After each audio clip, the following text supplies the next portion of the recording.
জুলাই আগস্টে ছাত্র জনতার যে অভ্যুত্থান হয়েছে এর মাধ্যমে শেখ হাসিনা পালিয়ে গিয়েছে। ভারতের কাছে অন্তর্বর্তীকালীন সরকার আবেদন করেছে কূটনৈতিক নোটের মাধ্যমে তাকে যাতে ঢাকায় ফিরিয়ে দেওয়া হয়। ভারতে ইতিমধ্যে চিঠিটা পেয়েছে, স্বীকারও করেছে, এছাড়া কোনো মন্তব্য করেনি। পররাষ্ট্র মন্ত্রণালয়ের মুখপাত্র অর্থাৎ যিনি হচ্ছেন ভারতীয় ফরেন মিনিস্ট্রিতে রণধীর জয়সওয়াল বলেন, আমি নিশ্চিত করছি যে আজ আমরা বাংলাদেশ হাইকমিশনের কাছে প্রত্যর্পণের অনুরোধের বিষয়ে একটি কূটনৈতিক নোট পেয়েছি। তবে এই মুহূর্তে এই বিষয়ে আমাদের কোনো মন্তব্য নেই। যে কোনো অপরাধী প্রত্যর্পণে বাংলাদেশ ভারত 2013 সালে একটা চুক্তি করে। চুক্তির কিছু ধারা ছিল। দিল্লি থেকে শেখ হাসিনাকে প্রত্যর্পণের জন্য 2013 সালের যে চুক্তিটা সেটাই অনুসরণ করছে ঢাকা। ওই চুক্তিটি গত 2016 সালে আবার রিনিউ করে গভর্নমেন্ট। রিনিউ না, এটা মূলত সংশোধন করা হয়। ওই চুক্তির যে 1 নম্বর অনুচ্ছেদটা ছিল, এই 1 নম্বর অনুচ্ছেদে বলা হয় বাংলাদেশ ভারত তাদের ভূখণ্ডে কেবল সেই ব্যক্তিদের প্রত্যর্পণ করতে বাধ্য যারা প্রত্যর্পণযোগ্য অপরাধ করেছে। প্রত্যর্পণের চুক্তির আবার 10 নম্বর অনুচ্ছেদে এটাও আছে, এই চুক্তির আওতায় প্রত্যর্পণ চাওয়ার জন্য অনুরোধকারী রাষ্ট্রের পক্ষে উপযুক্ত কর্তৃপক্ষের জারি করা গ্রেপ্তারি পরোয়ানা যথেষ্ট। চুক্তির অনুচ্ছেদে 8ম ধারায় এটাও বলা আছে, যদি এক ব্যক্তি প্রত্যর্পণের জন্য অনুরোধকৃত রাষ্ট্রকে বোঝাতে পারেন যে তাকে হস্তান্তর করা হলে দেশে তিনি ন্যায় বিচার পাবেন না এবং তাকে প্রত্যর্পণ করাটা নিপীড়নমূলক হবে, তাহলে অনুরোধকৃত রাষ্ট্র সব পরিস্থিতি বিবেচনা করে তাকে প্রত্যর্পণ করা থেকে বিরত থাকতে পারে। এই অনুচ্ছেদ অনুসারে ওই ব্যক্তির বিরুদ্ধে আনা অভিযোগের ন্যায় বিচার স্বার্থে সরল বিশ্বাসে করা হয়নি বলে জানাতে পারবে অনুরোধকৃত রাষ্ট্র। আবার চুক্তির অনুচ্ছেদে 21 ধারা অনুযায়ী ভারত যে কোনো সময় এই চুক্তি আবার বাতিলও করে দিতে পারে। খুবই একটা কমপ্লিকেটেড সিচুয়েশনে পড়লো কিন্তু বাংলাদেশ।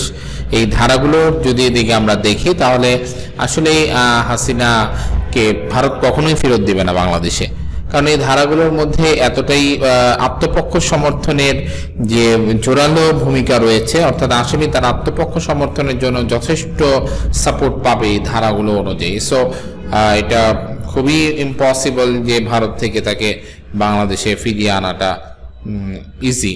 ভারত এত সহজে ছাড়ছে না হাসিনাকে। বিভিন্ন দেশের বিশ্লেষকরা বা আন্তর্জাতিক বলেন আর ন্যাশনালি বলেন, তারা বলেছেন দুই দেশের মধ্যে যদি উষ্ণ সম্পর্ক থাকে তাহলে এই চুক্তি কোনো ফ্যাক্ট না। দুই পক্ষের মধ্যে রাজনৈতিক সম্পর্ক ঠিক থাকলে চুক্তি ছাড়াও বন্দি বিনিময় করা যায়। আর যদি সম্পর্ক উষ্ণ না থাকে তাহলে এই যে ধারাগুলো রয়েছে ধারাগুলো কোনো ইফেক্টই পড়ে না। কেউ অন্য কোনো দেশে যদি কেউ রাজনৈতিক আশ্রয় নেয় তাহলে ওই দেশের ইচ্ছা সে তাকে ফেরত দিবে কি দিবে না। আর হাসিনা তো এই প্রথমবার না দিল্লিতে আশ্রয় নিয়েছে, সে এর আগেও দিল্লিতে 75 থেকে 81 সাল পর্যন্ত 6 বছর ছিল।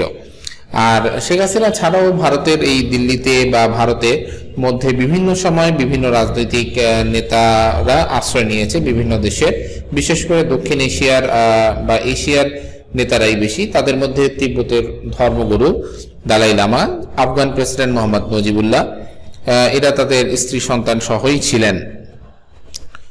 পূর্ব অভিজ্ঞতা রয়েছে এই ধরনের সিচুয়েশন হ্যান্ডেল করার জন্য ভারত আসলে শেখ হাসিনাকে এত সহজে ফেরত দিচ্ছে না। আর শেখ হাসিনাকে ফেরত দিবেই বা কেন, কারণ শেখ হাসিনা তো ভারতের জন্য অনেক কিছুই করেছে।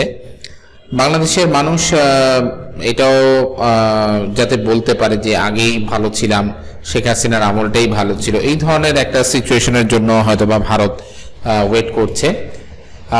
ভারত দেখা যাচ্ছে যে শেখ হাসিনাকে ক্ষমতা থাকাকালীন সময়ে যে পরিমাণ হেল্প শেখ হাসিনা ভারতকে করেছে তারও একটা হয়তো ঋণ শোধরাচ্ছে ভারত হাসিনাকে তার নিজের দেশে জায়গা দিয়ে। অনেক অনেক সুবিধা কিন্তু দিয়েছে হাসিনা গভর্নমেন্ট, ট্রানজিট সহ অনেক সুবিধা। এটা অন্য কোনো গভর্নমেন্ট থাকলে ভারত সেই সুবিধা পেত কিনা আসলে সন্দেহ। আসলে বিশাল একটা দায়বদ্ধতা বা ঋণ রয়েছে ভারতের হাসিনার কাছে। সেই হিসেবেই যে বাংলাদেশ কখনোই কূটনৈতিক চ্যানেল থেকে অনুরোধ বলেন আর যেভাবেই বলেন দিল্লিকে জানাবে কিন্তু দিল্লি কখনোই হাসিনাকে ফেরত দিবে না। এটার জন্যই বাংলাদেশের পক্ষে হাসিনাকে ফেরত আনাটা একেবারেই অসম্ভব।